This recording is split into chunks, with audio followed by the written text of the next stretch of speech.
Yeah, we are live. Nobody can see us. We're secretly behind the scenes while people start logging in. Hi, everyone. This is Roman and Audra, and we want to share with you how to heal trauma and unite with your true self. So, we're kind of hanging out, drinking coffee with survivors. And Yeah, we are live. Nobody can see us. We're secretly behind the scenes. So, you're welcome to share. I'm sure people are interested to listen to Audra, and I guess to Roman too. Yes, to you too, Roman. Who is here?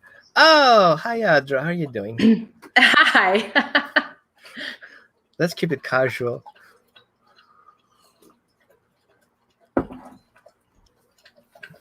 So, thanks everyone for joining, and appreciate you guys for being here and share with you what we have been through. And I know many of you, knowingly or not, have been through similar situations. I hope not, but some of you do. So we are here to tell you that we see you and we hear you and we appreciate you being here. You don't need to comment. You just simply watch. I know some of you guys don't want to be very public about it. I was the same way. How about you, Audra? Tell me a little bit your story. Well, first of all, I think it's great that that you and I are collaborating together and sharing our experiences. I think that I think if we want to change the way we are living, the way our planet is, the way our structure is, and all over the planet, we need to heal our wounds and our trauma. And in order to do that, we need to hold space for others to heal, including ourselves. So I appreciate the opportunity that we both have to share with all of our friends and people that are watching our stories so that we can continue on our mission to help the world heal. I'm weepy because I appreciate you for sharing your experience with me. We met a couple of years back. Barbara is our common friend, and I remember coming in for a visit from Texas, checking in Phoenix, see how it feels like. And I really felt kind of a connection without really knowing your background. And it took me almost 2 years to really become aware of what you have been through. So back then when I met you, I really you weren't public about it. I don't know how you felt about back then. I wasn't even connected to myself back then. I wasn't acknowledging or admitting. Maybe admitting is not the right word, but I had so much trauma within myself. And when you and I first met, I had not acknowledged any of it yet. So I was just as in the dark as you were about me. So first of all, I want to share with you guys, the reason why we're here is because we want, as Audra explained, we want to kind of open up and shift the mindset of speaking about it. I feel the first beginning of your trauma journey would be to recognize that you can listen to yourself about what you experience, because I know from my perspective that people don't believe male have trauma. Usually when we call PTSD, we think soldiers, we think trauma, children and women. I'm not saying less, but males have also trauma. We are born in trauma, and women are born in trauma. This is a weird thing to say, I know, but I feel like we are being put in a trauma from the day we are born, forced into a specific agenda. What is a female? What is a male? A female has to be weak and it has to ask for help, and he has to do these things, and a male has to do this, and he has to be tough and not taking his emotions and be stronger than everybody else. And I wasn't that strong person. I just felt I was in need of care and support and nurturing, and I didn't get it from the beginning. And that was very hard for me, because wherever I reached out for help, I didn't get it. I was just, you're a boy, you should handle it, shut up. And so it was Boys already don't cry. suppressed. And it took me very long to actually come out with that emotion as being upset and angry and express it. I remember I was taking out to my brothers back then, my stepbrothers. I'd been assaulted by my stepmother back then, and I had to just swallow it, and I had to lie to my father that I hurt myself, and I had to live with it. So I couldn't share it with anyone, because nobody would believe me. Who believes a child? The adults are the ones who you believe, right? You were being physically abused by your mom? Yeah. Okay. It started, it was a stupid thing. I went into my mom's teapot, like a diet tea, so you lose some weight. And I was like, what's in there? And I started tasting it. And of course, it was Aki. And so I dropped the box on the floor, and that was the trigger. So my mom had this metal pot, bang, over my head. And back then it was just funny, because I didn't see it coming. It was just gonging in my head. And then, of course, blood was running down. And my stepmom got shocked, obviously, I guess, when she did it. And then I had to lie to my father that I hit myself against the staircase. We had kind of this elevated staircase that was reaching out into the room. So each step would reach out into the room, and I was supposed to hit myself over there. Anyway, that was basically the beginning of a physical abuse over time. And I start with my part, because just kind of a warming up. Later on, a couple in years, I was... my father's got divorced with my original mother. I was 3 when my parents got divorced. I went through a couple of countries, and I didn't know back then, but my first trauma was actually before I was born.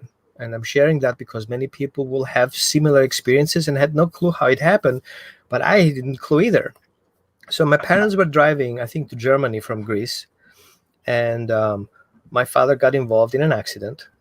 And I don't go into details, but that accident imprinted as a baby in my mother's belly, and I was carried that on after birth. And I had no clue. I had always this need that if somebody is injured, I have to go and help, even if I know I'm not being able to help. It was this urge that if I don't go there, this person will die. And I had no clue. It took me, I think the first time I learned of that was in 2006, and I born 68.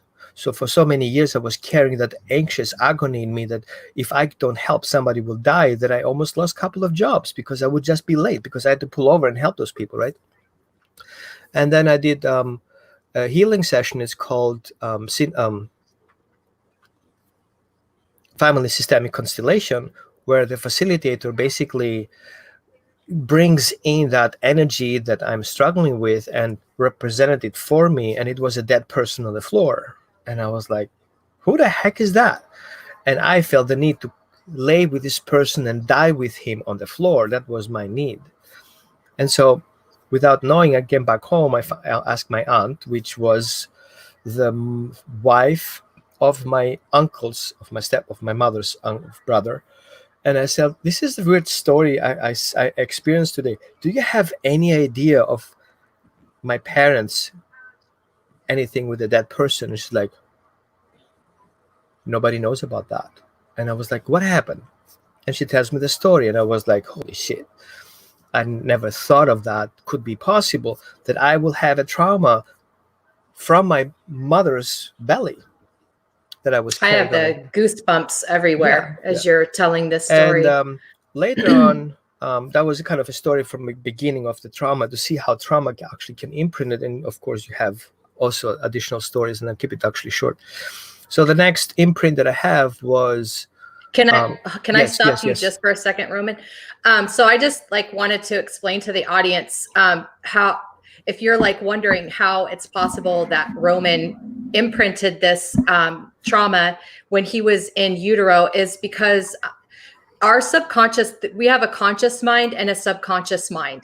And our conscious mind is like what you're experiencing right now. You're watching Roman and I live. That is your conscious mind being aware of what's happening in front of you. But your subconscious mind is so much bigger. It is constantly aware of everything. So your subconscious mind is aware of what your conscious mind is aware of. It's aware of what's happening to the left of you, what's happening to the right of you, what's happening in front of you, what's happening in back of you. It is processing an extreme amount of information. So when Roman's mom got into this accident when he was in utero, his subconscious mind was very aware of everything that his mother was experiencing. So that's how Roman was able, or that's not able, but that's why Roman was imprinted with this trauma when he was in utero. Okay. Hey, it comes Go. in. Thank you very much, because I think we are experiencing here. We're trying to bring as much information as possible, and I really love that idea where I hold and you give that information, and then I continue. I think we should switch that later when it's your turn. As much as I know, of course, you're more professional than I am on that. So my next imprint was when I had my opportunity to meet my father's girlfriend during that period where my father was still with his wife. So the idea was that I was recognizing afterwards that my father was using me as an excuse to go outside, to go in the park, and I was hiding in the car while he was meeting his girlfriend. It was interesting because I had to hide in the car, and as a 3-year-old, it's kind of fun doing hide and seek in the car. Later on, I recognized that that wasn't right. And always I came from a perspective as a child, I need to defend my father, I need to defend my parents. And I had to suppress my feelings of being like weird, need to hide while he's supposed to be with me, going out for a walk or exercise and something like that. Later on, when my parents got divorced, I had the opportunity to, with police force, to live with my mother for a weekend. And in Greece, back then it was junta, and things were very difficult.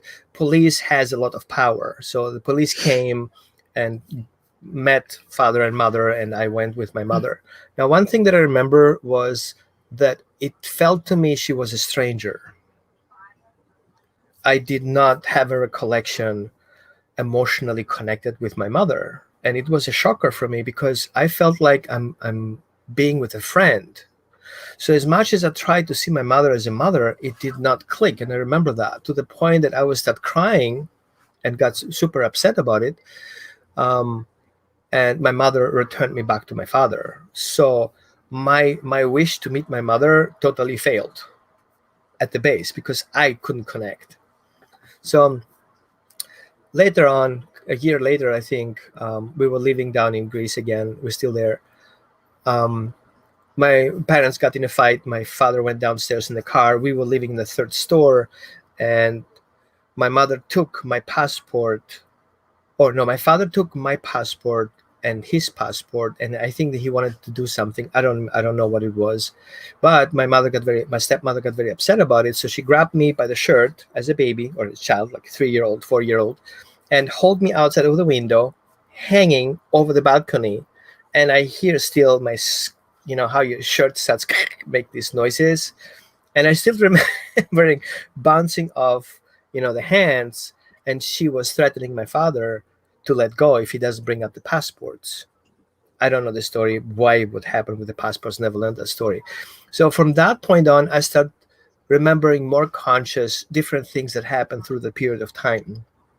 I was forced to massage my mother's legs because she was tired, and I could not sleep in the afternoon. I have to massage the legs. I remember playing outside, fell into asbestos, which is basically a caustic chalk. That the one you paint the walls is kind of caustic, and I think it was just a pile of soil, and I was jumping in, and I went into like a yogurt. And my mother had to clean me up with, force scrubbing, and that was a experience. I remember she burned me with hot water. That was an accident, I guess. But one that I really remember that was really painful was a combination of emotional abuse, psychological abuse, physical abuse, and medical abuse on one shot. So I had belly ache really bad, and I really feel nauseous, and I was vomiting. I had, sorry for guys if you hold on there, listen, not don't listen if you cannot handle. I had to eat my vomit because my mother told me I have to, because my father was on his way and I supposed to eat before my father comes home. But I have a broken appendix. So when my father came home, I was in totally pain and totally shut down my body because I had to eat my vomit that I just threw up because I had a broken appendix. I ended up in hospital. And I was in isolation in ICU, and my parents could not get in. So I was there for a day or two without any parent being there. And I think it was 73. Yeah, I think it was 73. Um, and I still have the flavor of the medications in my mouth, and I still remember me getting punished from my father because I lied to him, because he asked me, what did you eat today? And I said nothing because I threw it up. I didn't want to tell him that I threw it up. And my mother told him that I ate, and I told him I didn't. So I got punished for lying to my father for not telling him what happened. And so yeah, it just went on and on. So I think we see that from a child perspective, it just comes in unnoticed because it says you feel guilty of being a child because you're the bad child and you do all these bad things, and your parents are punishing you. And the reason why parent punishing is you because you're a bad child, and it just totally makes sense until one day you wake up and like, whoa, give a minute. No, I wasn't this bad, right? It was not the part that I deserved that. And then later on, it went on and on. When my parents went to Iraq, um, it was 74. That was the thing on the head part that started. There was cholera going on in Iraq, and so everybody had a problem, and we were on special water, super filters, and all this stuff. And I remember a situation where I had diarrhea and I didn't make it to the bathroom, so I pooped myself. So, and I got punished for it, and so my stepmother thought it is okay to pull my pants down and put me outside in front of the house while I was expecting my friends to come over. So the punishment was my friends should see that I pooped myself as an older child. I was already in second grade, I think. And that was very embarrassing because I had a good friend. And back in school, because I didn't speak the German language as well, because I raised Greek and I was there in German school, I was already bullied by being a stranger and not speaking the language. And I had one friend, she was a female friend, and she was actually start supporting me, protecting me from being bullied by the schoolmates. And we're talking about Iraq in 74 under Hussein coming in power. So it was really poverty there. So really, there was nothing going on. If you couldn't walk in the streets really safe. And we were up north in a very Kurdish area. And that was one of the first things that I felt really embarrassment over my friends. Then one day when the school was over, and I didn't know that back then in Friday you don't go to school. For some reason, I didn't know that. And I thought I missed the bus. And so I got punished for missing the bus, and my mom sent me to school by foot. So I was walking on the route that I remembered from the bus, ending up in school class, and the teacher, Mr. Prince, back then I remember, he was a very young guy. He's like, what are you doing here? I was like, I'm late for class. He says, no, we don't have class today. It's Friday, right? It was my first week in school. I was like, oh, I didn't know that. So he drove me back, but curiously, he starts asking me questions. Why my mother? Because my mother's supposed to know that. And she didn't call or checked in with me on anything, or she didn't bring me in. She didn't have a car back then. So it was, I remember, must be about 3 or 4 miles of a walk. Me alone, 74. I would be barely 6 years old, walking through a strange town on the other side of the city, basically. And of course, my father shouldn't know about that. So I got punished for leaving the house without saying anyone anything. Yeah, so then I killed my dog. See, oops. My dog got loose and he got hit by a car. I was responsible for my dogs. And so my dog was bleeding out of his head, and I was holding in my hand, and I tried to find somebody to help the dog, and I couldn't find anyone because they didn't have veterinarians there. So I had to add that trauma of being responsible for my puppy, which killed my puppy, and I got punished for losing the puppy. And I remember I had to walk every day to my puppy's grave, and my father would not dig that puppy in. It was on the surface laying, and I had to watch it as it degenerates. Oh my gosh, Right? Roman. And so all these small things just add up. And okay, let's hold on there. Audra, let's start with you. How about you so far? Well, first of all, I'd like to say that I am so sorry that you experienced all that. That's really hard. Like, all the things that I've experienced were like sudden events, you know, like it happened and it was like over with, and then I just had to deal with what was left. But that is like constant abuse, like something that you have to live with day after day after day. It's an event that's constantly happening, and I'm so sorry. That's awful. And it makes me wonder if that is why you have chosen to be a holistic dog trainer, to help animals that have been abused and that are going through trauma. If that incident with your dog getting hit by a car and you having to, you know, go and watch that dog, it makes me feel so much sadness. I think you're right. I think that was my first idea when I'm talking about dogs, is that experience that somebody opened the door on purpose, letting my dog out, and I see my dog leaving, and I had no tools to get my dog back. I says I would never ever have that experience again. Nobody that I know should go through this experience, not being able to save his dog, right? And I was just a child. I was holding my puppy like this, and it was just bleeding all over the place. And I think that was my imprint. I want people to better understand their dogs. But at the same time, I also recognize that all these individual experiences that I had are benefit now because I know how it feels, each individual experience, the prenatal trauma, the physical abuse, the emotional abuse. We have sexual abuse coming up later. And then we have all these different versions and perspective of how a trauma can come in, which became my toolbox. Knowing how it feels like, I know how the other person feels like when he says that. This is, well, I've been emotionally abused. I totally get it.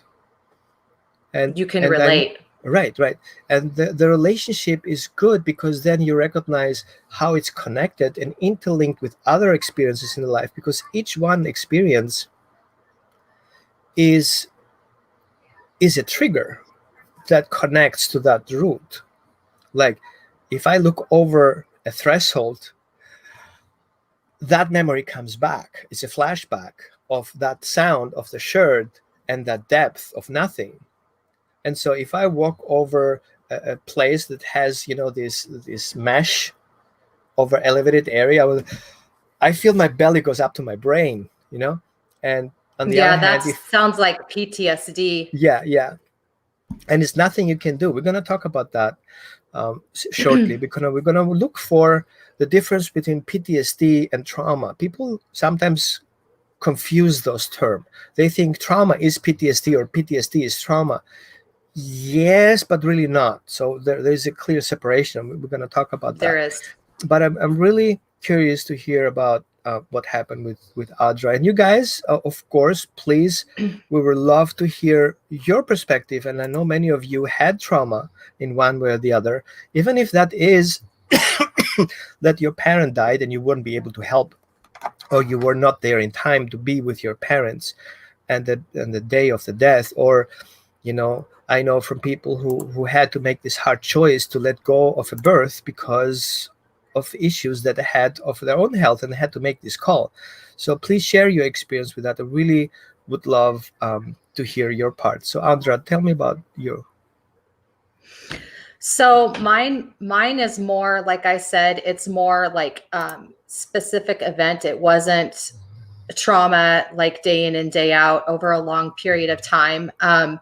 When I was 9, I had a brother that committed suicide, and from that, I took away some core beliefs. And when you were talking about how when you were younger and you didn't know, like you just thought you were a bad kid, when you're young, you don't know any better. So basically you're believing whatever your environment around you is telling you. So by the way your stepmother was treating you, you didn't know better to believe that this isn't right. What she's doing isn't right. And you probably, I can't say this for sure, but you as a child probably started believing that that's what you deserved, because you didn't know any better. So from my experience with my brother, I was young, so there were beliefs that I took from it. I call them mistaken beliefs because they're not true, but at the same time, I didn't know any better, so I took them on anyway. So that's why it's called a mistaken belief. And then when I got a little bit older and I was in junior high, my stepdad verbalized his desire to want to molest me. And so here I have a person who is supposed to be a trusted father figure in my life, basically, not basically, straight up telling me that he thought of me when he was having sex with my mom. And then a little bit later in life, when I was 17, I was raped when I was in high school. So here again, this is another event that happened instantaneously. It wasn't like something I had to live day in and day out. And then shortly after I turned 20, I had an uncle that came into my aunt's house and I believe had intentions to kill everybody in the house but my aunt. And he started with me because I was the only one downstairs. So I've had a lot of event trauma in my life. I think that probably the only one that I had to endure similar to what you endured, Roman, was with my stepdad, because my mom stayed with him for a couple of years after that. And so I had to live in the same house with him, which was difficult. So we both have experienced trauma in very different ways. And I think it's interesting that we come to the table with such a difference, because I think everybody has experienced trauma. And I think that between the both of us, me being a woman and you being a man, and you experienced it over like a long period of time, and mine was event related. We have a lot to offer people who've experienced trauma, because kind of like we have a whole, I know this probably sounds weird, but a well-rounded experience of trauma between the two of us. I'm really sorry you're going through it. I feel weepy, and because I know how it feels like waking up in the morning, playing with the chances. Will I make it through today? Is going to happen again? I can see, and I can not really comprehend what you're going through, as because I guess your mother wouldn't know about it, right? My mom didn't know about my stepdad. Yeah. No, I told her. Oh, that's even worse. I did. It's even worse. I told her, and they decided that they were going to go to counseling for it. And there wasn't another incident around it until a couple of years later. But I still lived in that fear of, not feeling safe in my house. There is nothing worse to be in a house where you're supposed to feel safe as a child, and you're not feeling that safety. It is like a cancer eating inside out. Every day that you wake up, it's that. I think that's PTSD, because you're constantly into that situation again, and this game is going to play throughout your mind every day you wake up in the morning. There's nothing you can do about it. You cannot just shut it off. It's there. I mean, I can feel the pressure here right now in my chest. Eventually, if I pick up on that, that's the pressure that you feel that somebody's on you.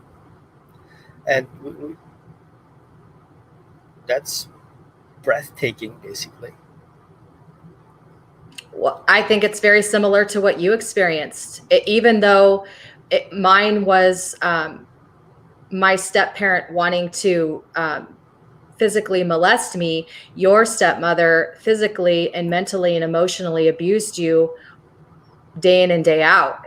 I mean, it sounds like she did some really horrible things to you. So you are experiencing, I'm sure, something very similar, and maybe even more profound, because she was physically doing things to you daily. Like, Yeah. so after I told my mom about my stepdad, him and I pretty much stayed away from each other. So I didn't have to constantly interact with him and be confronted by him.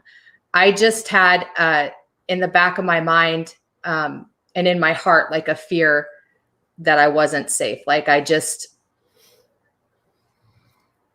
I didn't have to experience it day in and day out like you did, like a confrontational experience. Well, you were adult, and for you, that experience is completely conscious. You can think, logic, stuff behind that, have questions, and get answers. Well, he's my stepdad, and he is my mom's boyfriend, and you have this logic behind that. I mean, as a child, at least you don't have the logic. It's just kind of like you don't really get it. It's imprinting, but you don't really get it. But you have been thought consciously in it, like digging in dirt kind of thing. I still didn't really get it, even though I was a teenager. I didn't get it. I took away a lot of distorted beliefs about what love is supposed to look like from the opposite sex. So I've noticed it. This is, this is so vulnerable for me to say, but in my past dating experiences, my past dating experiences actually is what catapulted me into a healing journey, because I knew something was very wrong on a subconscious level, because I kept repeating the same pattern. So I would meet men. This is after I got divorced. Excuse me. I would meet men that would they were either going to abandon me, or they were going to be abusive in some way, either emotionally or mentally. I never was with anybody that was ever physically abusive, but I didn't experience physical abuse. So I was picking out men that were going to mirror back to me how I felt about my biological dad and how I felt about my stepfather. So being a student of hypnotherapy, seeing this pattern repeating in my adult life when I was, in my 40s, I knew that there was something happening on a subconscious level that I would continue to keep. Even I was aware of what was happening, but I couldn't stop the experience from happening. So I ended up going into therapy to get to the root of what was causing this. And as I was getting to the root of that, I was unburying all this other trauma, like about my stepbrother, or not my stepbrother, about my brother committing suicide, and about the attempted murder, the desire of molestation by my stepfather, the rape, like everything, because I never dealt with any of those issues at the time that they had happened. So my body stored all this traumatic information, the way I viewed it as whatever age I was, my perception of it at that time, and the emotions around it at that time. So uncovering all this, I'm still going through it. I recently finished writing a book. It's called Moving Mountains, A Hero's Journey. And it is my memoir about my healing journey, the traumas that I went through. I talk about PTSD, cognitive therapy, the subconscious mind, repeating patterns. I have a chapter in there. It's called Meeting the Puppet Master. And it's basically uncovering all the core beliefs that I had taken away from the traumatic experiences in my life, shattering those. There it is. Shattering the core beliefs and rewriting new ones. So it's a well-rounded story about my journey. And right now it's in the editing phase, and the tentative launch date of the book is August 24th of this year. But when I was going through therapy, I started unburying all this trauma, and this was almost 3 years ago that I started cognitive therapy, and I'm still trying to release from my body all the memories and the emotions behind the trauma. So it's still very real to me. That's what I would consider PTSD, is reliving events that have already happened and experiencing emotions that have already, I should have experienced a long time ago. Let's see what you got here. Trauma versus PTSD. The main difference between PTSD and the experience of trauma is important to note. A traumatic event is time-based, while PTSD is a longer-term condition where one continues to have flashbacks and re-experiencing the traumatic event. This is spot on. You nailed it. So I think a lot of people that have experienced trauma, they either experience PTSD, but for sure they're most likely experiencing traumatic response. So when you're talking about triggers, there are things that happen in our current time that trigger us into remembering events that have happened to us in the past. And we actually have emotions and feelings in our body. Like you said, when you're looking over something, you get like a heat rush come through your body of reliving that experience where she was dangling you over the balcony. That is a traumatic response. So it's not really something that's happening in the moment, but whatever's happening in the moment is triggering you back to that experience, and you have a traumatic response around it. So I know for me, like if I hear certain sounds, when my uncle came into the house and he tried to kill me, the first thing he did was he hit me over the head with a 2x2 piece of lumber. And I was sleeping. I was sound asleep. So my conscious mind was not aware of what was happening, but my subconscious mind was. So again, just to give a little bit of information about the subconscious mind, when you're sleeping, your subconscious mind still doesn't shut off. It's whatever you're dreaming or what's ever happening in that dream state, that is your subconscious mind. It's still very awake and alert of what's going on. So it heard that noise that the wood made when it hit my head. Consciously, I don't remember what it sounded like, but sometimes I will hear like a high-pitched sound, and it will literally send a heat rush through my entire body. And I believe that my subconscious mind is remembering the sound that piece of wood made when it hit my head. And I have a traumatic response around it. We need to recognize, we need to share a little bit how this works. So we have the brain that perceives the information through our main entrance information: eyes, nose, mouth, ears, and skin. When the brain perceives any information that it's not categorized, it triggers the sympathetic system. The sympathetic system is kind of a nerve that goes from the brain straight to the heart. Don't kill me for not saying it completely right, technically, but that system triggers the heart to raise the heart rate and shares that information throughout the body. At the same time, we have the fascia tissue that gets that information instantly, I think in light speed, if I don't remember wrong. That information of putting the body in a survival mode, and everything that genetic is information in your body is being triggered to go into survival state, using those external information and triggers to find a safe way out. It's called fight, flight, or freeze. Exactly. So in that state, depending on your previous experiences, whether you have one or not, and obviously in bed you are nowhere to go, you automatically go into freeze mode. Why? Because in bed you are relaxed, and the first thing that's going to happen, you tense because you're flat, horizontal. There is no running forward or running back. You're just flat. For that to happen, you have to consciously switch your mind off, get up, find a way out of your bed and run, but that's not happening. So the body goes to shutdown immediately and you freeze.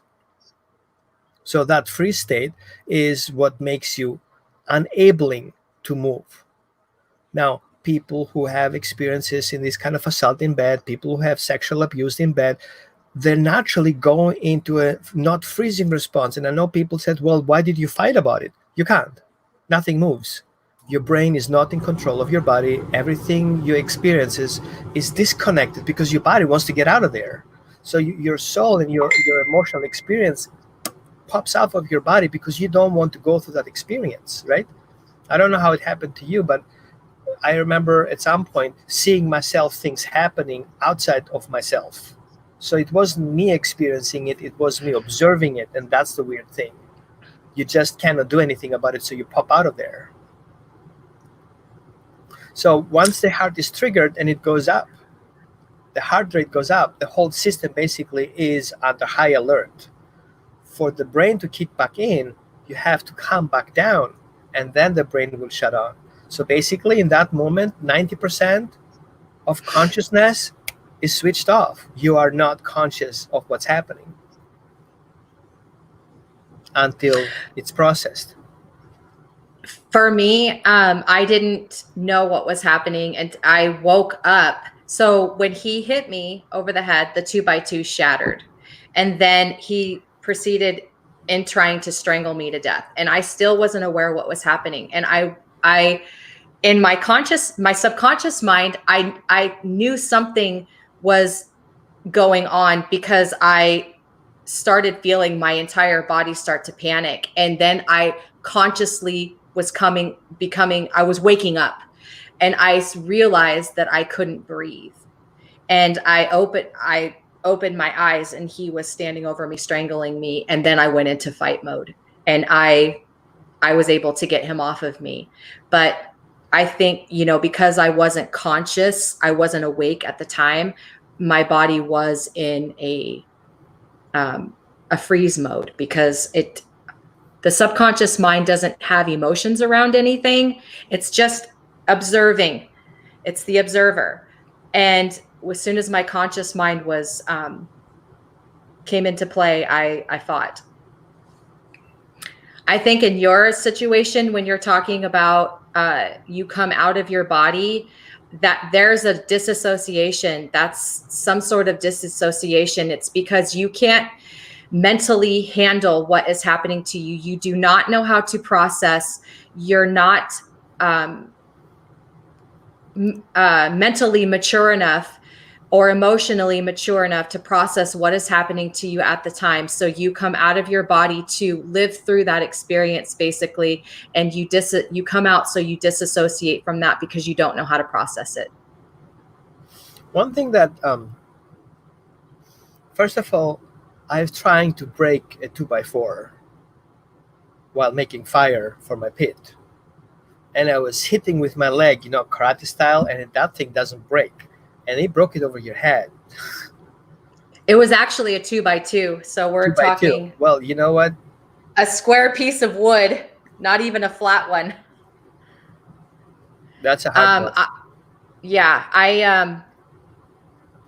I wasn't it wasn't my time to go. I had things to do. And I genuinely believe, and I write about it in the beginning of my book, I believe that I've been through the things I've been through, and I am me because of it. And even though I fall apart and I am struggling a lot emotionally working through this trauma, I'm still very strong. And I wrote this book to try to help others through their struggle and hopefully try to spare them some of the pain of what I've gone through working through my trauma.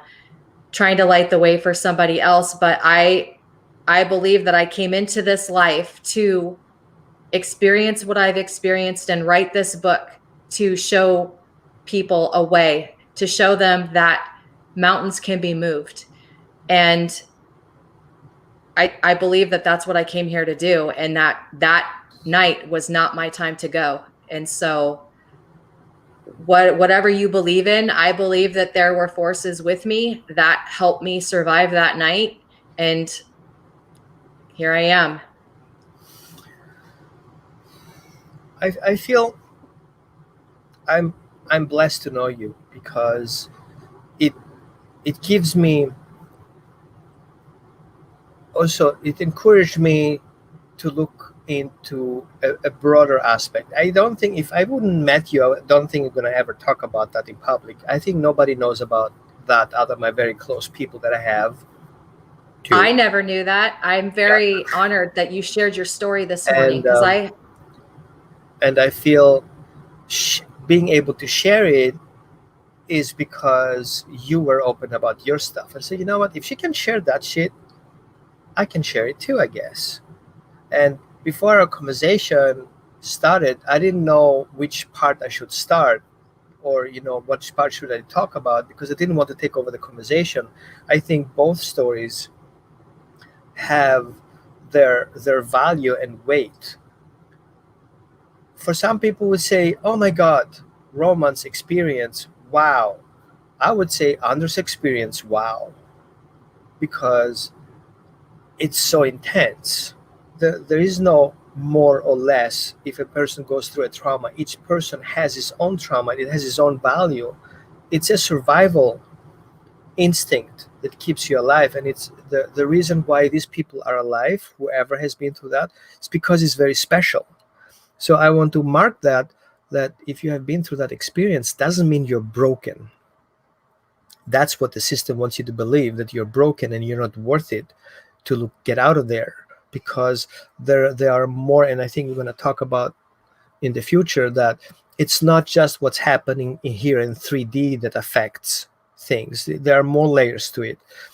There are energetic layers, and there are past experiences. There is genetic trauma that comes in over generations. We know scientifically that trauma can come in 17 generations from the past. And as a healer that I work privately with people and dogs, I see that connection. I can trace back the trauma all the way to the source when it first became the first event. And sometimes it's a false imprint. It's not actually real. It was a perception of that person going through this trauma that was not the reality, because the way he was seeing it. Mm-hmm. Sometimes we get trapped into an anger and go through a PTSD response because of our emotional state of seeing it that actually was not real. But hold on, I don't want to make a mistake here. What you experience is real. But if you see it from a different angle as an adult, what happened to you as a child, that reality may change. As a child, that problem wasn't a big deal. Later on, I says, oh, yes, it was. At some point, you see a child feel his father doesn't love him because the father leaves for work and the child has to stay in home. And so the child goes through this trauma of the father doesn't love the child anymore. But in fact, that's not real. It's a misperception. And sometimes it's a coincidence, a bad event that happens, and all of a sudden the whole story turns around, and the child grows up, and my father hates me. He prefers the job over his child. And that's not real.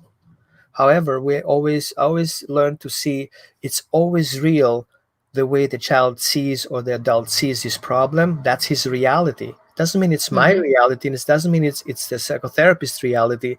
But I have to admit, it's person's reality, whether it's real or not. That's what he lives in. And so we cannot say, no, you're wrong. No, he's right. He's real. That's his reality.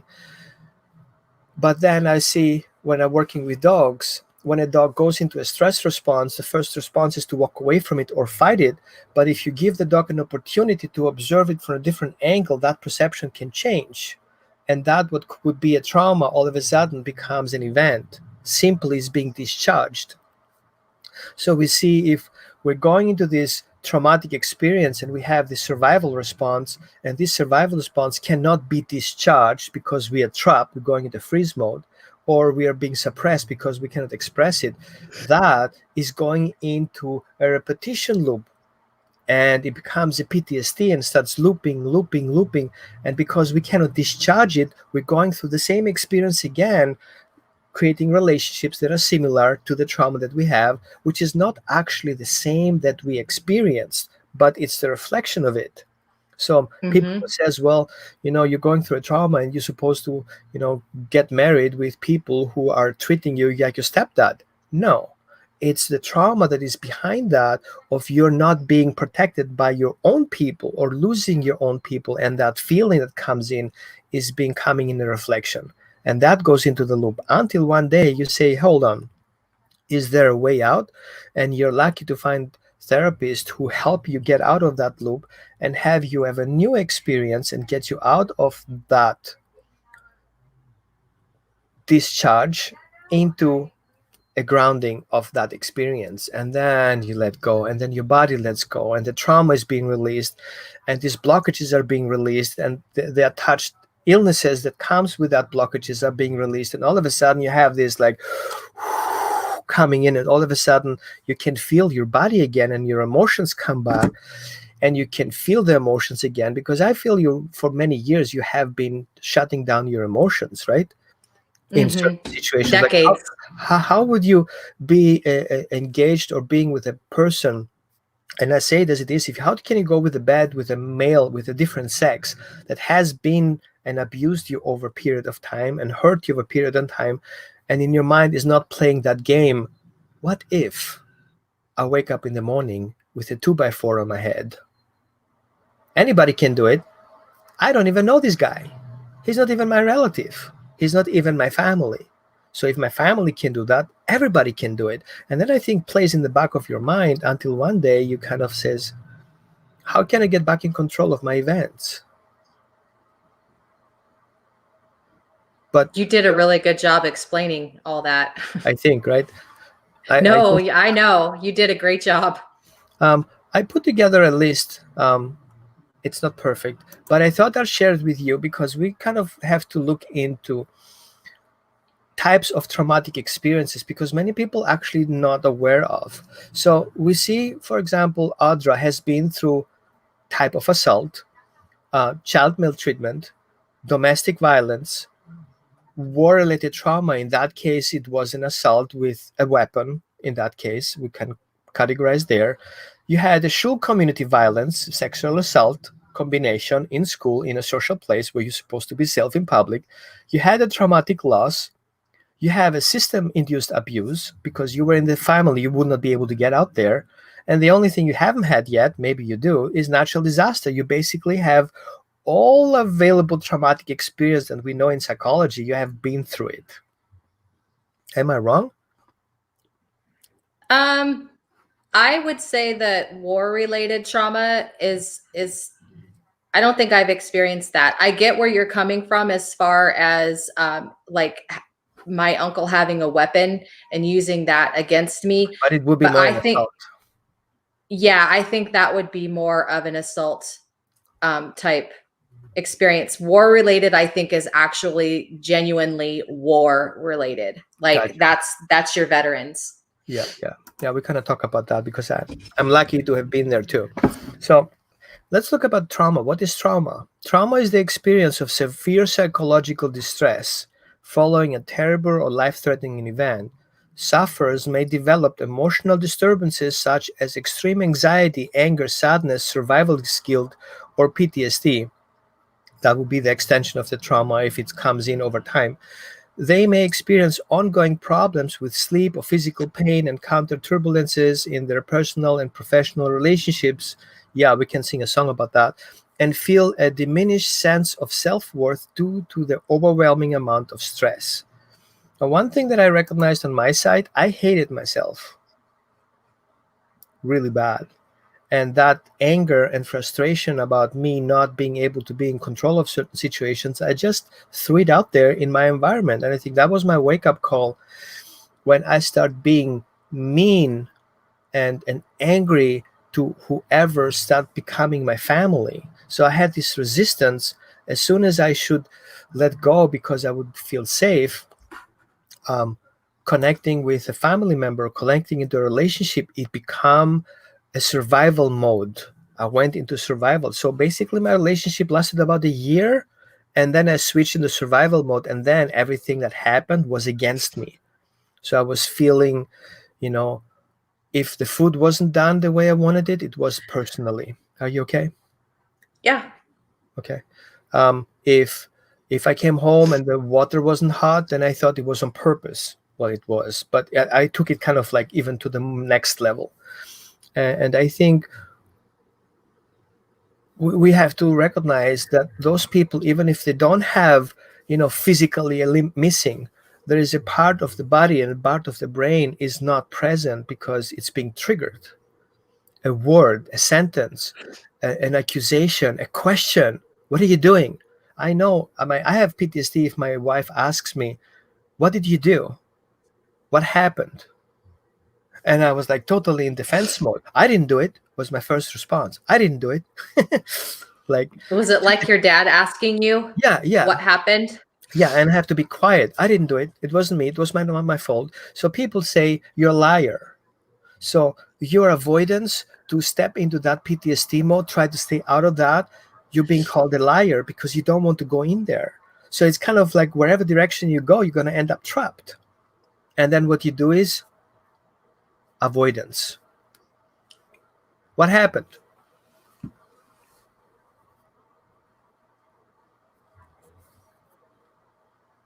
Yeah. I'm busy. Oh, I have a job to do. And now you run off. So because you couldn't run off back then, you do it right now, trying to ground that loop that you're in right that moment. And some people can, some people cannot. And some people get punished for it. A person who runs away, if he gets overwhelmed with his divorce and basically shuts down, we don't know his past, we don't know his trauma, and we judge him. Oh, he surrendered his kids and he ran off, such a jerk. You don't know. You don't know why he went into that PTSD mode and ran off, because he knows what's going to happen. His father killed his mother in that incident. So all he wants to do is run away from it because that's the only thing he knows. And I cannot imagine you being, a mother of your child. You have a child, right? I have 3. You have 3 children. And Mm-hmm. you have to explain things. If your child's going into that, "Mom, my friend touched me in school," I would go in PTSD mode. I would be the next person in school taking this child down. Oops, I shouldn't. But that will comes out first. Yeah, that fight mode because of what you experienced. Yeah. And I know how many people would get frustrated about it. And even if they are not aware that they have witnessed it, domestic violence, and have been there seeing other people being abused or hurt or injured, that's a violence. That's a trauma as well. Seeing it. It is. That's considered, people can experience PTSD by, they don't even have to experience the actual trauma. If they witness it, it still imprints on them and they can experience PTSD from that. Working with dogs, the first thing I saw is the trauma information sits in every cell in the body. And unless this cell is replaced with a new information, that cell is being reproduced again and all over again through that period of time until sometime the mind can process and create that grounding and discharge of that stuck trauma. Then that information is being released and says, okay, no big deal. We found a way out of there. We survived by finding a solution. We're not surviving because we're holding on to that. So we have a Greek saying. It says, amartias goneon pedebus atekna, which is ancient Greek. It says, parents' undone things affect children, which is interesting because we see that the ancient Greek knew that trauma is being transmitted over generations. And if you don't deal as an adult with your trauma, it's stuck and you give that information down to the lines, to the children. And I think this is where I think you have to deal with it as soon as you can, as soon as possible. Even if you think the financial things are very tight, there is a way out. So I think at some point we should discuss, how do you get out of there? What are the stages that you're going through to start processing it. It's not just knowing that you have done through this process, is understanding that there is a way out of there. So I made that list here. Maybe you can explain it better because you seem to be more specialized on that kind of stuff. Can you see it? Yeah, I had to put on my glasses. Recovering from trauma. Not everyone who endures a traumatic experience is scared, but recovering requires that painful emotions be thoroughly processed. This is very true.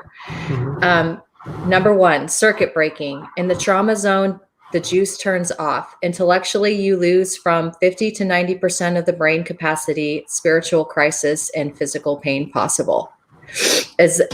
That one seems a little confusing to me. Is that what you were talking about when you're kind of disassociating from the trauma? Yeah. Okay. So I remember a short insert when I had my sexual abuse, like my sexually, how you call it when somebody touches you, that. Yeah, that's sexual when I was abuse. in church as a core child in church, the priest was molesting me, and it questions my religion. It questions my belief system. I start questioning God at that point. Yeah, that's when you were explaining everything so beautifully. That's what happens is depending on like where you're at mentally and emotionally when a traumatic event happens is how you perceive it, your perception of it. And because of trauma, it radiates and amplifies, echoes basically through your entire body, and you create core beliefs around it. And that is how you view your world. So like, for example, when I was picking out these people to date, I was picking out people that were going to mirror back to me and validate the beliefs that I had based on what I took away from my experiences with my stepdad. And when you were talking about how like your beliefs as a child, like I have a lot of abandonment issues regarding my biological father, and they happened unintentionally by my dad. Like I don't think he ever meant to make me feel the way I felt, but I did. I felt he wasn't there. I felt so. The child in me said my dad doesn't love me. Well, that's not the truth. That's what I would call a mistaken belief. But for my whole life, I believed that. Not my whole life, but there was parts of me that thought my dad didn't love me as a child. So then I grew up thinking that I wasn't lovable, that I wasn't enough, that I wasn't worth investing in, that I wasn't worth spending time with, all taken from that experience through the eyes of a child. So you can go back as an adult. Like now I look back on it and I know that's not the truth. You know, my dad was. You go to this pattern, and that based on that belief system, I'm not good enough, I'm not worth attention, I'm not worth love. You find exactly that pattern, that partner who matches that belief system, because that's what's interlocking. Yep. So I was meeting men that were either going to abandon me, which is how I felt about my biological father, or a man that was going to treat me awful. Like my stepdad didn't like treat me awful as in like we're sitting here talking and he was mean to me, like verbally abusive, but he sexually abused me verbally. And so I would pick out people that were going to abuse me in some way, shape, or form. And it was never physical, but it was definitely mentally and emotionally. So I'm working through those. I'm still working through those issues. I so appreciate you, really. I appreciate you too. So the second part that I thought was important to mention is that you basically return your feelings. You start going through this emotional expression. So the expression of feelings can take many forms. The way you express your emotions and how you feel them. You shouldn't judge when you get angry. You shouldn't judge if you get upset. You shouldn't judge if you feel a victim. But at some point, you should let coming up slowly and start becoming aware of those suppressed emotions, because they can be very hard sitting on the bottom of your body, right? And I think we both went through the process of not trusting our feelings and suppressing them because they were too intense. Every time I would be angry, I would get violent. And I remember I got so violent that at some point I couldn't get even my ADD medication because that triggered a lot of violence. You want to read the number 3? Sure. Constructive action. Taking action restores a sense of control and directly counteracts the sense of powerlessness that is the identifying mark of trauma. I think the taking action part is the call to heal. That's where we take our power back. When we start recognizing and acknowledging what happens to us, what happened to us, the beliefs that we took away from that, and we take action on turning those beliefs around into something that's going to be constructive over our lives instead of constantly feeling powerless and at the mercy of what I call the puppet master, those core beliefs that that aren't true. I like that term. I remember when I got my divorce of my first marriage. I've been there in a relationship for 11 years. It became an emotional abuse at some point. I didn't feel loved, of course, because of my mother. I feel like everything is being done to me on purpose. And I remember a point where finally I got my own home. And then I was sitting in front of the mirror and I had my toothbrush and my toothpaste in my hands. And I was looking at the mirror. Which side do you want that toothpaste to be? And I was kind of like caught surprised because I didn't know what my favorite side is. I lived so many years of not having a choice of my own will. Where do I want my toothpaste to be? Because I just had to put it there where somebody else put the glass in there. And if I moved it somewhere else, it was not back there. And I was like, so that feeling of helplessness, sometime waking up from that, it says, you're not helpless, you can make a change. You are sitting in front of a wall. Shit, what do I want? What makes me happy? What will be my preference? Which side of the bed do I want to sleep? What kind of favorite color do I have? What is my favorite flavor? And then you recognize, wow, I never thought of that. I never thought, because I always take what somebody else gives to me because everybody else had control of your life, until you say, wait a minute, I can take over that control. And even if it's not a tiny toothbrush to put in a position, that's a good start to take control of your life. It says, I want that toothbrush to be there and I want that toothbrush to be yellow. And that's what I want. And it makes me happy. And maybe I like to be happy to wear a red hat, right? Because that's what makes me happy right now. Even if somebody else says, oh, that red hat makes you a political party. No, I like that red hat because it kind of reminds me of Ferrari, even if I don't have one. But it makes me feel good. I have the right to wear it. So I feel those micro small achievements and micro small goals makes you to start feeling more confident and in control without controlling somebody else. Because I feel when we're talking about being controlled and suppressed, I feel we get to the point of being narcissistic because we try to control others because we are not in control of ourselves. Mm-hmm. We can get out of there and says, wait, I can control my stuff and let everybody do his own things. I just mind my business. And I think working with dogs is what helped me a lot, recognizing mind your own business. Do what you feel is right and stick to that. I think that people that have experienced trauma have learned to, I think they, especially if they've experienced it as young children, they become people pleasers because they want to do everything that they can possibly do to avoid experiencing that again. So they become people pleasers and they learn how to put on all these masks and be who everybody around them wants or needs them to be. And so I am in a total agreement with you. Like even making a choice as like, I don't want to say you're with a partner and the partner likes the toothbrushes like right in the center between both sinks. Well, you want your toothbrush to the left of your sink. You know, like you don't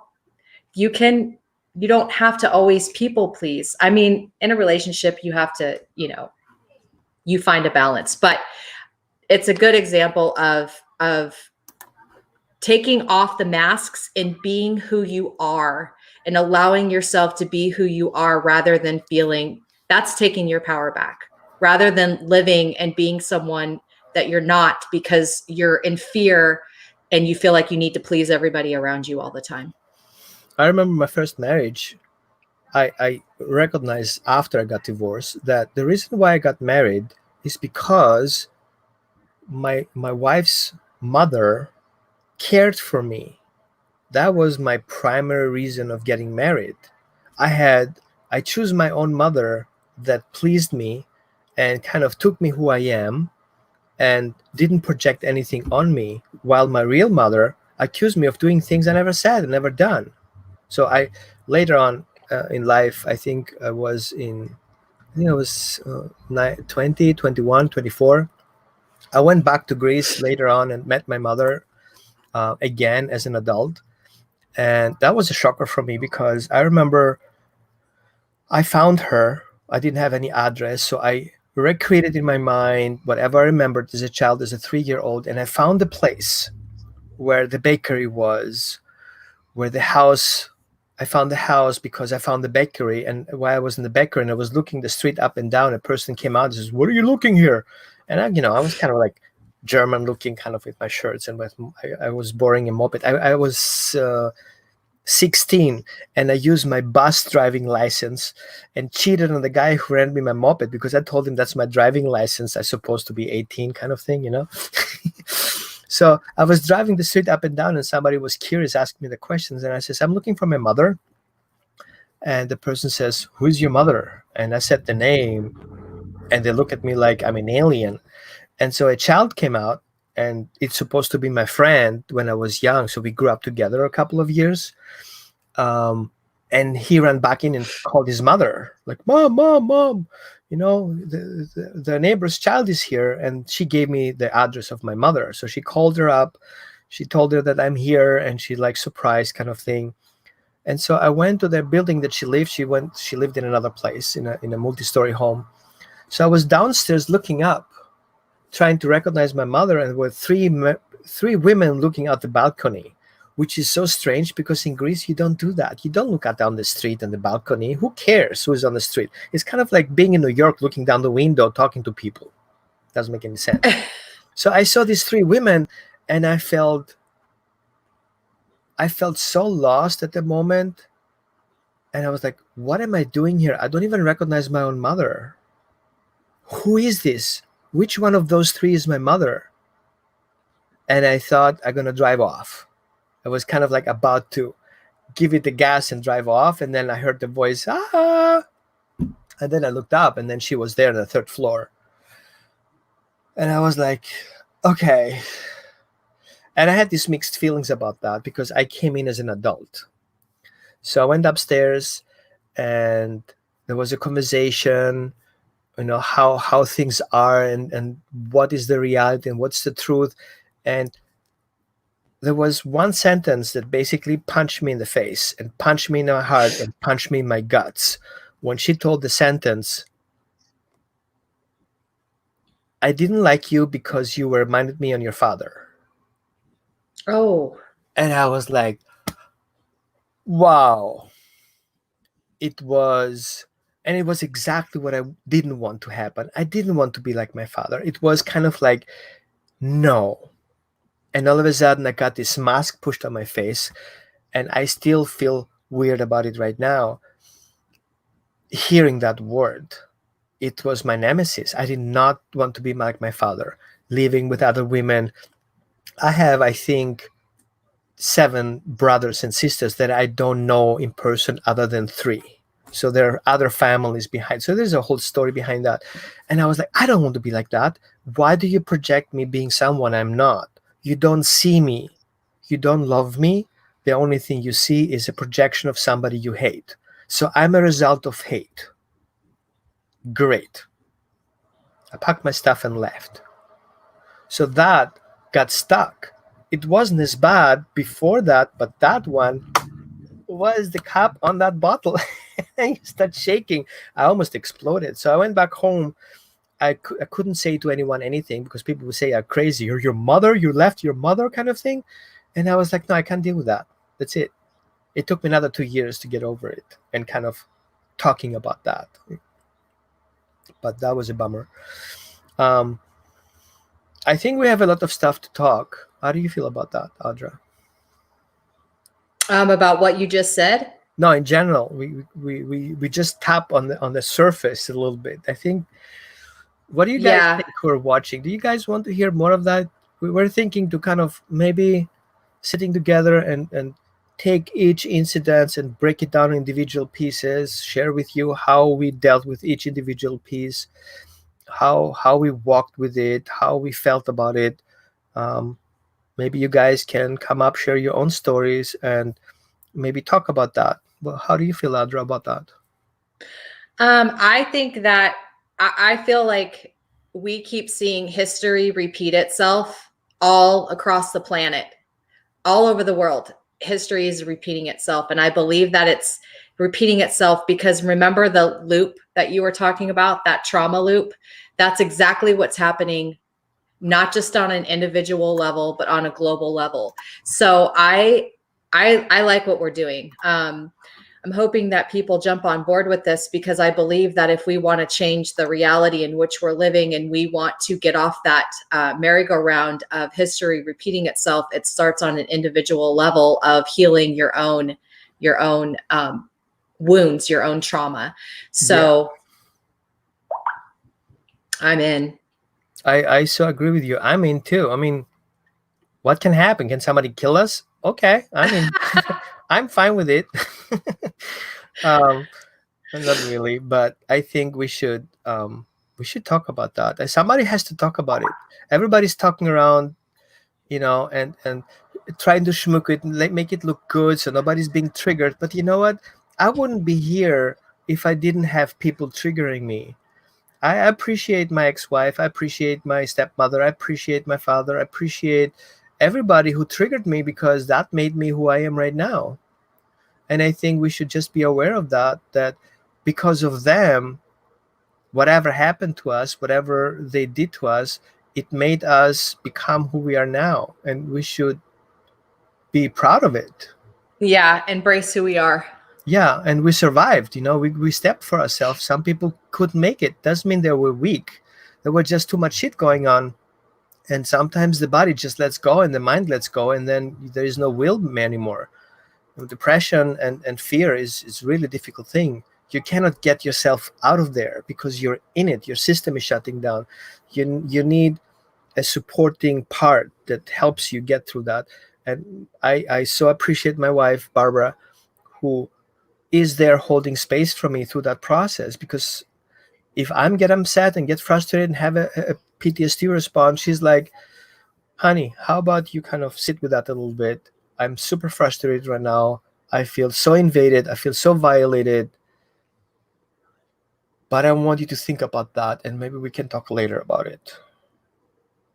And I was like, if I would be me, I would punch myself such in the face just saying that, being so rude to my wife.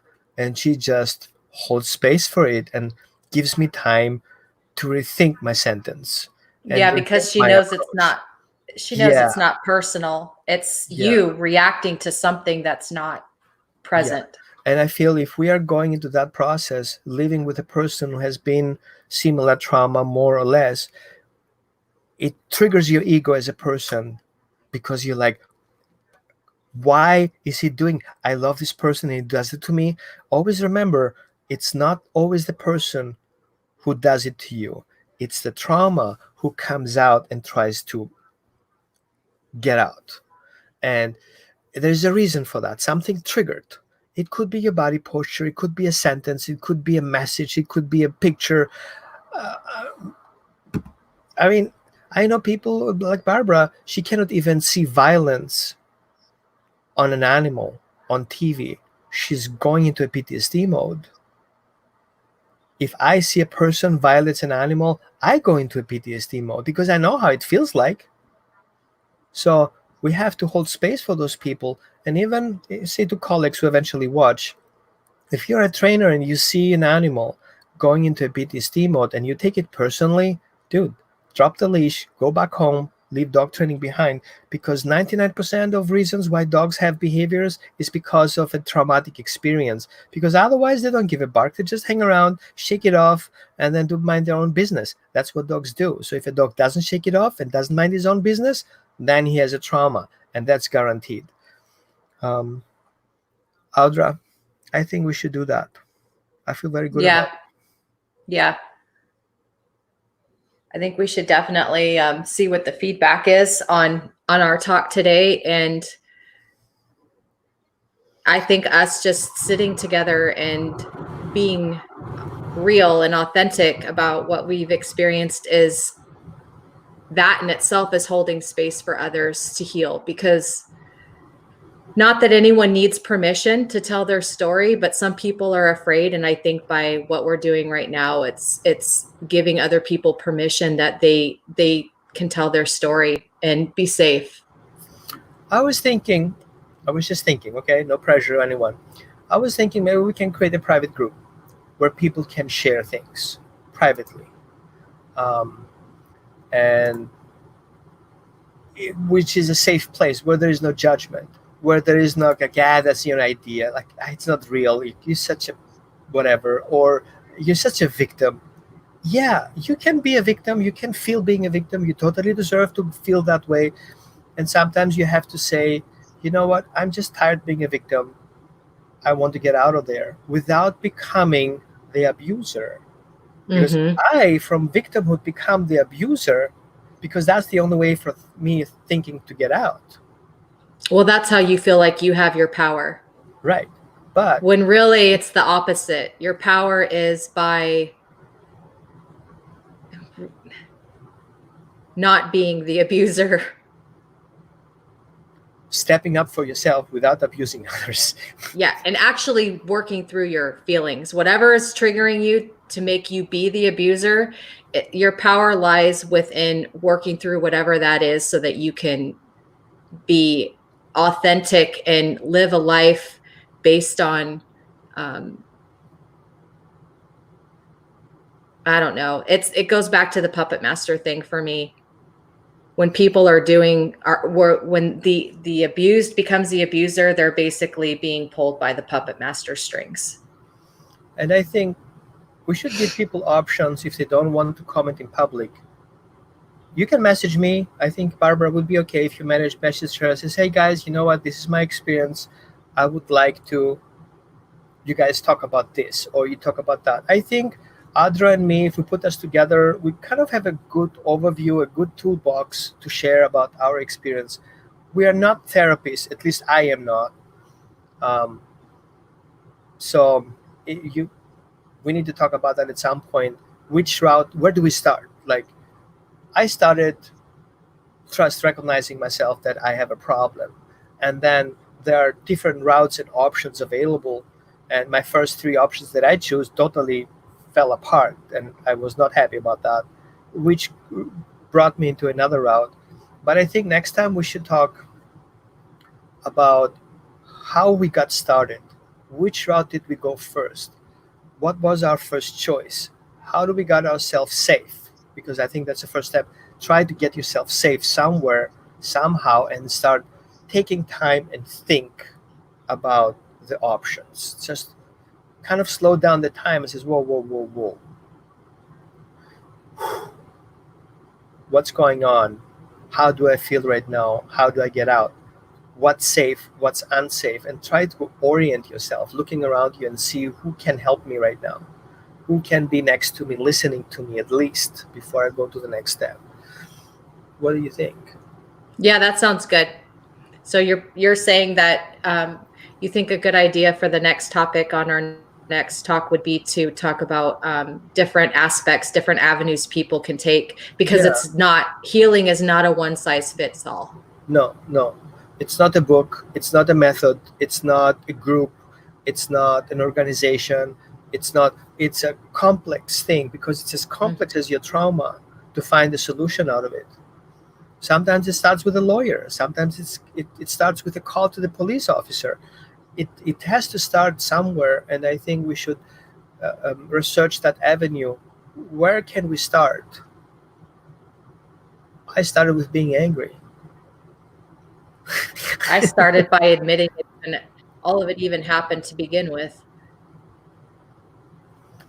I so appreciate you, Audra, and I so appreciate everybody who was holding space for us for 1.5 hours. That's a long time to sit and It listen. is a long time. I appreciate Lynn for sharing her experience. I so appreciate you for being open about that. Thank you, Eric. I totally agree with you. It was very deep. Thank you, Mike. Do you see Audra who I can't. messaged you? Okay, let's I, so let's go throw when I through go here. back, I'll go back and listen to it a little bit later, and I'm sure I'll be able to see all the comments from people. Yeah. Thank you, Christina. Thank you, Lisa. Um, yeah, thank everyone who didn't post and didn't comment, but I know you guys felt it. So yeah, thank you so much, and Thank I you, think we should everyone. talk about next time. Have a great rest of your day, everyone. You too. Bye bye. Bye.